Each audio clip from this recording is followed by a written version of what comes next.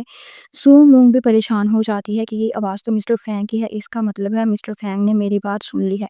وہ جلدی سے بولنے لگتی ہے کہ اصل میں مسٹر فینگ، کچھ دن پہلے میں نے وین وین کو ہاسپٹل میں دیکھا تھا تو مجھے پتا چل گیا تھا کہ یہ پریگننٹ ہے۔ پھر اس نے مجھے خود ہی بولا تھا کہ اگر تم مجھے اتنے پیسے دو گی تو میں مسٹر فینگ کے بیبی کو ابارشن کروا دوں گی۔ تو میں اور کیا کرتی، میں تو آپ سے بہت ہی محبت کرتی ہوں نا، تو میں آپ کو کسی اور کے ساتھ کیسے شیئر کر سکتی تھی۔ اس کا جھوٹ سن کر وین وین تو کافی زیادہ پریشان ہو جاتی ہے، اسے غصہ بھی آتا ہے لیکن اپنی صفائی میں کچھ بھی نہیں کہتی۔ مسٹر فینگ کال کو ڈراپ کر کے رونے لگ جاتا ہے، اس کی آنکھوں سے آنسو نکل آتے ہیں۔ وہ وین وین کو کہتا ہے کہ میں کبھی سوچ بھی نہیں سکتا تھا کہ تم پیسوں کے لیے اتنا گر سکتی ہو، اور اگر تمہیں پیسے ہی چاہیے تھے تو تم مجھے بھی کہہ سکتی تھی، میں تو تمہیں اتنی مہنگی مہنگی جیولری لے کر دیا کرتا تھا، کیا میں تمہاری اور ڈیمانڈز کو پورا نہیں کر سکتا تھا۔ وہ کہتی کہ کاش تم مجھے اتنے پیسے دے دیتے کہ مجھے یہ سب نہ کرنا پڑتا۔ وہ ہارٹ بریکنگ فیل کرتا ہے، ایک چیک نکالتا ہے اور اسے دے دیتا ہے۔ یہ ہنس پڑتی ہے اور اسے کہتے ہیں کہ تم پلیز واپس چلے جاؤ، میں نے اپنے بوائے فرینڈ کو بلا لیا ہے، وہ آتا ہی ہوگا، وہ مجھے گھر ڈراپ کر دے گا۔ اس کے ٹوٹے ہوئے دل میں اور ٹوٹ پوٹ سی ہونے لگتی ہے، وہ گاڑی سے اتر کر چلا جاتا ہے اور اسے ابھی بھی درد ہو رہا ہوتا ہے اور یہ گاڑی میں سو جاتی ہے۔ تھوڑی دیر کے بعد وہاں پر مسٹر سو آ جاتا ہے اور گاڑی کی ونڈو کو بجاتا ہوا اس کو اٹھاتا ہے۔ پھر اگلے سین میں ہم دیکھتے ہیں یہ اسے لے کر گھر آتا ہے، بیڈ پر لیٹاتا ہے، یہ اسے بتاتی ہے کہ میں آج ہاسپٹل میں تھی، میں ابارشن کروا کر آئی ہوں۔ یہ بات سن کر مسٹر سو اس کی طرف بڑی پریشانی سے دیکھنے لگتا ہے۔ یہ اسے بتاتی ہے کہ آج نہیں تو کل تمہیں کسی اور سے پتہ چلنا ہی تھا، تو میں نے خود ہی تمہیں بتا دیا ہے کہ میرا اور مسٹر فینگ کا ریلیشن شپ تھا، اب اس کی شادی ہو رہی ہے اور اس نے مجھے چھوڑ دیا ہے، تو میں ان دونوں میں پرابلم بھی نہیں بننا چاہتی ہوں۔ وہ اس سے کہتا ہے کہ کیا تم مجھ سے پیار نہیں کرتی ہو، کیا مجھ سے تم شادی کرنے میں انٹرسٹڈ نہیں ہو، جس پر وہ کہتی ہے کہ میں انٹرسٹڈ ہوں لیکن ہم دونوں میں تو کوئی بھی ایموشنل اٹیچمنٹ نہیں ہے۔ پھر وہ مسٹر سو کو کہتی ہے کہ میں تھک چکی ہوں، میں ریسٹ کرنا چاہتی ہوں۔ وہ بھی لائٹس کو آف کر کے چلا جاتا ہے۔ اگلے سین میں ہم دیکھتے ہیں مارننگ میں اس کا بھائی اس کے پاس آ چکا ہوتا ہے، وہ اس کا بڑا خیال رکھ رہا ہوتا ہے، کوکنگ کر رہا ہوتا ہے اور بڑی پیاری پیاری سی باتیں کر رہا ہوتا ہے، جیسے کہ اب سے تمہارا خیال میں رکھا کروں گا، تم بالکل بھی اپنا خیال نہیں رکھتی ہو، اور بہت جلد ہم ماں کو بھی اپنے ساتھ ہی یہاں پر لے آئیں گے، میں بہت جلد اپنی گریجویشن کر لوں گا اور میری جاب اسٹارٹ ہو جائے گی، اور پھر میں تمہیں اور ماں کو پروٹیکٹ بھی کروں گا اور تم دونوں کی ضروریات کو، نیسیسٹیز کو میں ہی پورا کیا کروں گا۔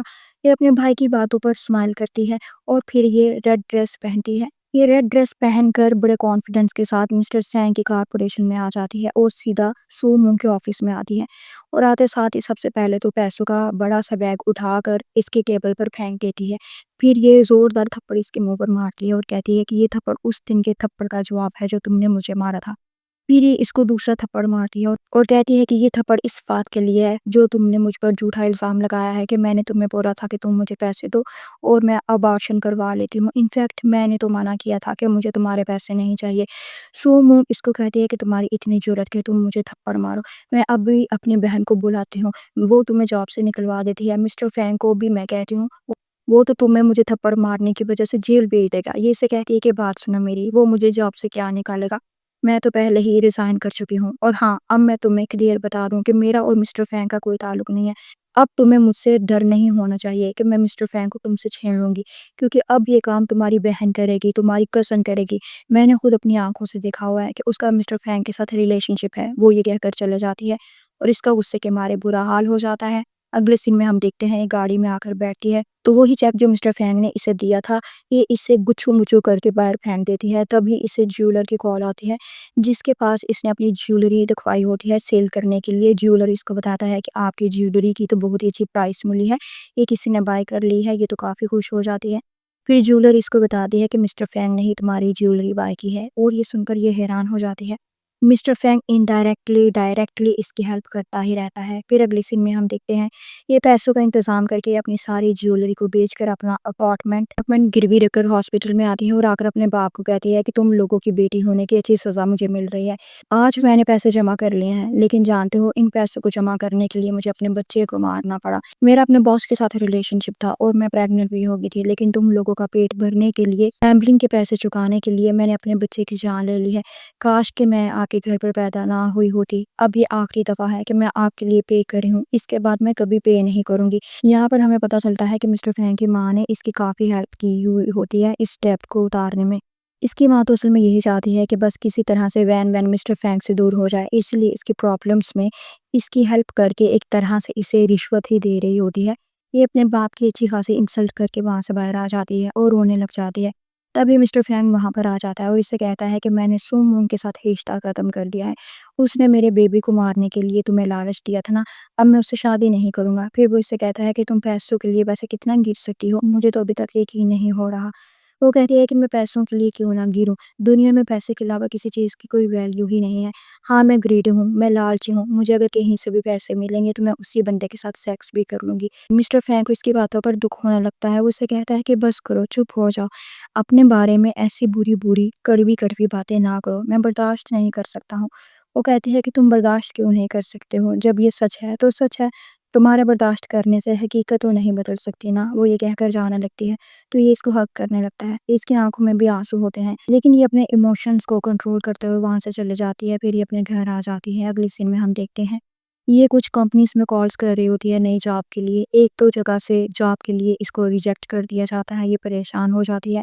پھر اسے ایک اور کمپنی میں انٹرویو کے لیے بلایا جاتا ہے تو یہ ہیپی ہو جاتی ہے، اور یہ انٹرویو کے لیے اگلے ہی دن ایک کلب میں آ جاتی ہے، کیونکہ اسے یہی کلب پر ہی جاب کے انٹرویو کے لیے بلایا گیا ہوتا ہے۔ یہاں پر جس آدمی ہو جاتی ہے، پھر اسے ایک اور کمپنی میں انٹرویو کے لیے بلایا جاتا ہے تو یہ ہیپی ہو جاتی ہے، اور یہ انٹرویو کے لیے اگلے ہی دن ایک کلب میں آ جاتی ہے، کیونکہ اسے یہی کلب پر ہی جاب کے انٹرویو کے لیے بلایا گیا ہوتا ہے۔ یہاں پر جس آدمی نے اس کو بلایا ہوتا ہے وہ تو اس کو ہراس کرنے لگتا ہے، یہ اپنے سب دوستوں کو وہاں سے بھیج دیتا ہے اور اس کا ریپ کرنے لگتا ہے، یہ اس کو ہٹ کرتی ہے، یہ اس کے سینسٹیو پارٹ پر کافی زیادہ ہارڈلی ہٹ کرتی ہے، یہ آدمی تو گر جاتا ہے اور الٹا اسی پر پولیس کیس بن جاتا ہے۔ ایون یہ تو خود کو ڈیفینڈ کر رہی ہوتی ہے، یہ آدمی اصل میں کافی ریچ ہوتا ہے، پاورفل ہوتا ہے۔ اس کی وائف بین کو ہراس کرتی ہے کہ تمہاری جرت کیسے ہوئی میرے ہسبینڈ کو ایسے مارنے کی، میں تو تمہیں زندہ نہیں چھوڑوں گی۔ یہ پولیس آفیسر کو بتاتی بھی ہے کہ میں نے تو صرف اور صرف سیلف ڈیفینس میں ایسا کیا ہے، لیکن پولیس آفیسر کہتا ہے کہ تمہاری بیل نہیں ہو سکتی ہے جب تک تم اپنا وکیل یہاں پر نہیں لے کر آتی ہو۔ یہ تو پریشان ہو جاتی ہے کہ یہ کیا کرے، یہ جلدی سے مسٹر فینک کو کانٹیکٹ کرتی ہے اور صرف اتنا ہی کہتی ہے کہ میں اس وقت پولیس اسٹیشن میں ہوں، اور وہ جلدی سے اپنا وکیل بھیج بھی دیتا ہے اور خود بھی آ جاتا ہے، اس کو چھڑا کر لے کر جانے لگتا ہے۔ یہ اسے پوچھتا ہے کہ تم اس آدمی سے ملنے کے لیے کیوں گئی تھی، یہ اسے سچ بات نہیں بتاتی، بس اتنا ہی کہتی ہے کہ یہ میرا پرسنل میٹر ہے، بٹ تھینک یو سو مچ کہ تم نے میری ہیلپ کی۔ وہ پھر اس کے ساتھ زبردستی گاڑی میں انٹیمیٹ ہونے لگتا ہے، یہ اسے خود سے دور کر کے کہتی ہے کہ مجھے ڈاکٹر نے منع کیا ہوا ہے کہ میں سیکس نہ کروں۔ وہ پیچھے ہو جاتا ہے، پھر ہم دیکھتے ہیں مسٹر فینک کا جو دوست ہوتا ہے وہ اسے آفر کرتا ہے کہ تم اس جگہ کو یوز کر سکتی ہو اور یہاں پر اپنا کوئی بزنس سٹارٹ کر سکتی ہو، تم کب تک نئی نئی جابس کے پیچھے بھاگتے رہو گی، اور میں تم سے اس جگہ کا رینٹ بھی نہیں لیا کروں گا۔ وہ تو اسے صاف صاف منع کر دیتی ہے، اصل میں یہ بھی وین میں انٹرسٹڈ ہوتا ہے، دل ہی دل میں اسے لائک کرتا ہے۔ پھر یہ اسے کہتا ہے کہ چلو یہ ڈیل تم نے ایکسیپٹ نہیں کرنی، آج رات میرے ساتھ ڈنر پر ہی چلو، جس پر وہ مان جاتی ہے۔ پھر ہم دیکھتے ہیں اگلے سین میں یہ سب فرینڈز بیٹھے ہوئے ڈرنک کر رہے ہوتے ہیں، یہاں پر کچھ دیر کے بعد وین آ جاتی ہے، مسٹر فینک تو اٹھ کر جانے لگتا ہے اور اس کا یہ دوست بہت ہی زیادہ نشے میں ہونے کی وجہ سے وین سے بدتمیزی کرنے لگتا ہے، اس کے ساتھ کچھ زیادہ ہی کلوزنس بڑھانے لگتا ہے۔ یہ دیکھ کر مسٹر فینک رک جاتا ہے، اپنے دوست کو روکتا ہے اور پھر یہ وین کو گھر چھوڑنے کے لیے چلا جاتا ہے، یہ گاڑی سے اتر کر جانے لگتی ہے تو یہ اس کے پیچھے پیچھے آ جاتا ہے اور اس کو ہگ کر لیتا ہے، یہ اسے خود سے دور کرتی ہے اور کہتی ہے کہ کیا پرابلم ہے تمہاری، کون سے تعلق کی بیس پر تم مجھے ہگ کر رہے ہو، اب میں تمہاری مسٹریس نہیں ہوں اور نہ ہی میں تمہارے آفس میں جاب کرتی ہوں، اور نہ تو تم نے کبھی مجھے یہ بولا کہ تم مجھ سے محبت کرتے ہو، تو اس لیے تم اب مجھ سے دور ہی رہو۔ تبھی مسٹر فینک کو اس کی فیانسی کی کال آ جاتی ہے، وہ اسے جلدی گھر آنے کو کہہ رہی ہوتی ہے، یہ سن کر وین غصے سے جلدی سے وہاں سے چلے جاتی ہے اور یہ اسے روکتا ہی رہ جاتا ہے، لیکن وہ نہیں رکتی ہے۔ پھر ہم دیکھتے ہیں اس کی ڈور بیل ہوتی ہے، دروازے پر فینک کی فیانسی آئی ہوئی ہوتی ہے، یہ اسے اپنی اور مسٹر فینک کی شادی کا کارڈ دینے کے لیے آتی ہے، اسے کافی ذرا دکھ ہوتا ہے یہ کارڈ دے کے، لیکن یہ بہت ہی نارملی بیہیو کرتی ہے، ایسے ظاہر کرتی ہے کہ اس کارڈ کو دیکھ کر اسے خوشی ہوئی ہو، یہ کارڈ کو ایکسیپٹ کر لیتی ہے۔ پھر اس کے جانے کے بعد وین کو اس کے بھائی کے ٹیچر کی کال آتی ہے، وہ اسے ہاسپٹل جلدی سے آنے کا بولتے ہیں کیونکہ اس کے بھائی کو اسکول میں چکر آ گیا تھا اور وہ بے ہوش ہو گیا تھا، تو اس کے کالج کا ٹیچر اسے ہاسپٹل لے کر آ گیا ہوتا ہے، یہ جلدی سے ہاسپٹل آتی ہے تو اس کو پتہ چلتا ہے کہ اس کا بھائی تو بہت ہی زیادہ سیریسلی بیمار ہے، اس کو کینسر ہے۔ ڈاکٹر اس کو بتاتا ہے کہ تمہارے بھائی کا علاج تو ہو سکتا ہے کیونکہ اس کا کینسر ارلی سٹیجز پر ہے، لیکن کافی زیادہ کاسٹلی ہوگا۔ یہ کہتی ہے کہ ڈاکٹر جتنے بھی پیسے لگیں گے آپ لگائیں، میں آپ کو پیسے دیتی جاؤں گی، بس میرے بھائی کی جان بچنے چاہیے۔ ادھر ہم دیکھتے ہیں کچھ دن کے بعد یہ بڑی ریلیکس ہی ہوتی ہے اور مسٹر سو کو بتا رہی ہوتی ہے کہ میرے بھائی کی رپورٹس بڑی اچھی آ رہی ہیں، وہ ریکور کر رہا ہے۔ مسٹر سو اسے شادی کے لیے پھر پرپوز کر دیتا ہے۔ وہ اسے کہتے ہیں کہ تم سب جانتے ہو پھر بھی مجھ سے شادی کرنا چاہتے ہو۔ وہ کہتا ہے کہ ہاں میں پھر بھی تم سے شادی کرنا چاہتا ہوں، لیکن یہ اسے انکار کر دیتی ہے اور کہتی ہے کہ میں تم سے شادی نہیں کر سکتی ہوں۔ انفیکٹ میں ابھی کسی سے بھی شادی نہیں کرنا چاہتی ہوں کیونکہ مجھ پر اپنے بھائی کی اپنی فیملی کی رسپانسبلٹی ہے، پہلے میں ان رسپانسبلٹیز کو پورا کرنے چاہتی ہوں۔ پھر وہ اپنے بھائی کے پاس آتی ہے، ایپل گر جاتا ہے، یہ اس کو اٹھانے کے لیے آگے بڑھتی ہے تو وہاں پر مسٹر فینگ آیا ہوتا ہے۔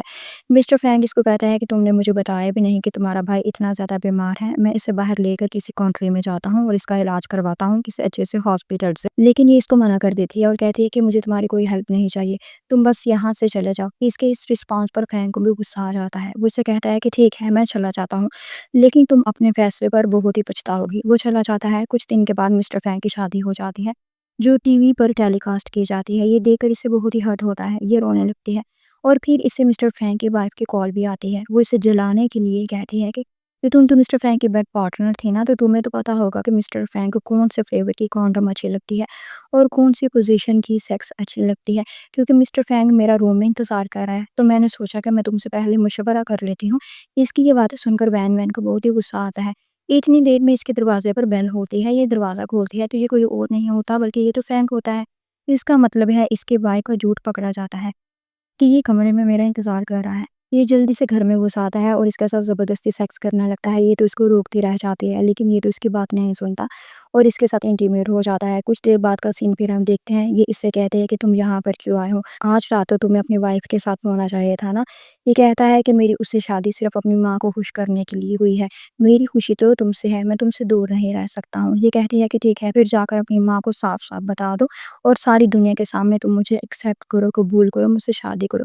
اس پر فینگ چپ ہو جاتا ہے تو یہ سمجھ آتی ہے کہ اس سے دور رہنے میں ہی بھلائی ہے۔ اس کے آنکھوں میں آنسو آ جاتے ہیں۔ وہ اسے کہتی ہے کہ آج کے بعد تم دوبارہ یہاں پر کبھی نہ آنا، ورنہ میں تمہاری ماں کو بتا دوں گی کہ تم ان کی پرمیشن کے بنا ہی یہاں پر آ جاتے ہو۔ اگلے سین میں ہم دیکھتے ہیں اس کی وائف اسے سیڈیوس کرنے لگتی ہے لیکن یہ اسے خود سے دور کر دیتا ہے اور اس کے انسلٹ کر کے وہاں سے چلا جاتا ہے، جس کا بدلہ لینے کے لیے یہ وین وین کو ایک جگہ پر ملنے کے لیے بلاتی ہے اور جو وین وین جاتی ہے تو یہ اپنی بہن کے ساتھ مل کر اسے دریا میں لیک میں دھکا دے دیتی ہے اور خود چلے جاتی ہے۔ کچھ دیر کے بعد یہاں سے وین وین کی ایک دوست گزر رہی ہوتی ہے، اسے یہاں پر وین وین کا بیگ گرا ہوا ملتا ہے تو اس کو شک ہونے لگتا ہے کہ وین وین کہیں کسی پرابلم میں نہ ہو۔ یہ وین وین کے نمبر پر کال کرتی ہے لیکن وہ تو کال بھی پک نہیں کر رہی ہوتی۔ یہ پھر پولیس کو انفارم کر دیتی ہے۔ پولیس کو دریا میں کسی کی ڈیڈ باڈی نہیں ملتی اور کافی دن گزر جاتے ہیں، پولیس وین وین کو ڈھونڈنے میں لگی رہتی ہے۔ ایک دن مسٹر فینگ اپنی وائف کو کہتا ہے کہ مجھے پتا ہے کہ تم نے ہی وین وین کے ساتھ کچھ کیا ہوگا، اب میں تمہیں ڈائیورس دے دوں گا، اگر میری وین وین مر گئی تو میں تمہارے ساتھ بھی شادی نہیں رکھوں گا، اور وین وین سے تم کتنا زیادہ جیلس ہوا کرتی تھی، اس کے ساتھ جو بھی ہوا ہے مجھے پتا ہے کہ وہ تم نہیں کیا ہے، اب میں تمہیں آج کے آج ہی ڈائیورس دے دوں گا۔ پھر دن گزرتے جاتے ہیں، 6 مہینے گزر جاتے ہیں، پولیس کو ابھی تک وین وین کا کوئی اتا پتا نہیں ملا ہوتا ہے۔ مسٹر فینگ تو دن رات اسے ڈھونڈنے میں لگا ہوتا ہے۔ ایک دن ہم دیکھتے ہیں کہ وین وین ایک گاؤں میں کچھ بچوں کے ساتھ آ رہی ہوتی ہے، یہ یہاں پر ایک ٹیچر بن گئی ہوئی ہوتی ہے اور اس رات یہ کسی طرح سے بچ کر مسٹر فینگ سے خود کو دور کرنے کے لیے یہاں پر آ گئی ہوئی ہوتی ہے اور یہاں پر تو اس نے اپنا نام بھی چینج کر لیا ہوتا ہے بلکہ ایک ڈیفرنٹ آئیڈینٹی کے ساتھ یہ یہاں پر رہ رہی ہوتی ہے۔ پھر ہم دیکھتے ہیں یہاں پر جس لیڈی کے گھر پر یہ رہ رہی ہوتی ہے وہ اس سے کہتی ہے کہ بیٹا تم تو بہت ہی پیاری ہو، میرا ایک بیٹا ہے، میں چاہتی ہوں کہ تم اس سے ملو اور تم دونوں کی شادی ہو جائے۔ اگلی سین میں ہم دیکھتے ہیں یہ اس لڑکے سے ملنے کے لیے آتی ہے تو یہاں پر مسٹر فینگ کا سیکریٹری بھی آ جاتا ہے۔ یہ سمجھ آتی ہے کہ مسٹر فینگ کو پتا چل چکا ہوگا کہ میں زندہ ہوں۔ مسٹر فینگ بھی پھر اس کے سامنے آ جاتا ہے، اس کو کہتی ہے کہ صرف تم سے پیچھا چھڑانے کے لیے میں یہاں پر آ گئی تھی، اپنی جھوٹ موٹ کی موت کو میں نے پریٹینڈ بھی کیا لیکن تم یہاں پر بھی آ گئے ہو، آخر تم مجھ سے کیا چاہتے ہو؟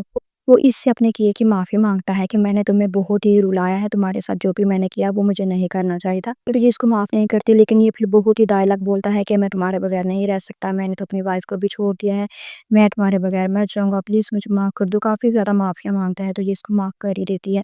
پھر اگلی سین میں ہم دیکھتے ہیں فینگ کی وائف اس کو مارنے کی پلاننگ کر رہی ہوتی ہے، وہ اسے کڈنیپ بھی کر لیتے ہیں۔ یہاں پر مسٹر فینگ آ کر اس کو بچا لیتا ہے اور وہ مسٹر فینگ کو مارنے لگتے ہیں اور اس کو بھگا دیتے ہیں لیکن اس کو چکر آتا ہے اور یہ گر جاتی ہے۔ جب اسے ہوش آتا ہے تو یہ دیکھتے ہے کہ مسٹر فینگ تو اس کے سامنے سے ہی سلامت بیٹھا ہوتا ہے۔ پھر یہ دونوں ایک دوسرے کو حق کر لیتے ہیں، معاف کر دیتے ہیں، پیار کرنے لگتے ہیں، اور پھر ڈرامے کے لاسٹ میں ان دونوں کی شادی ہو جاتی ہے۔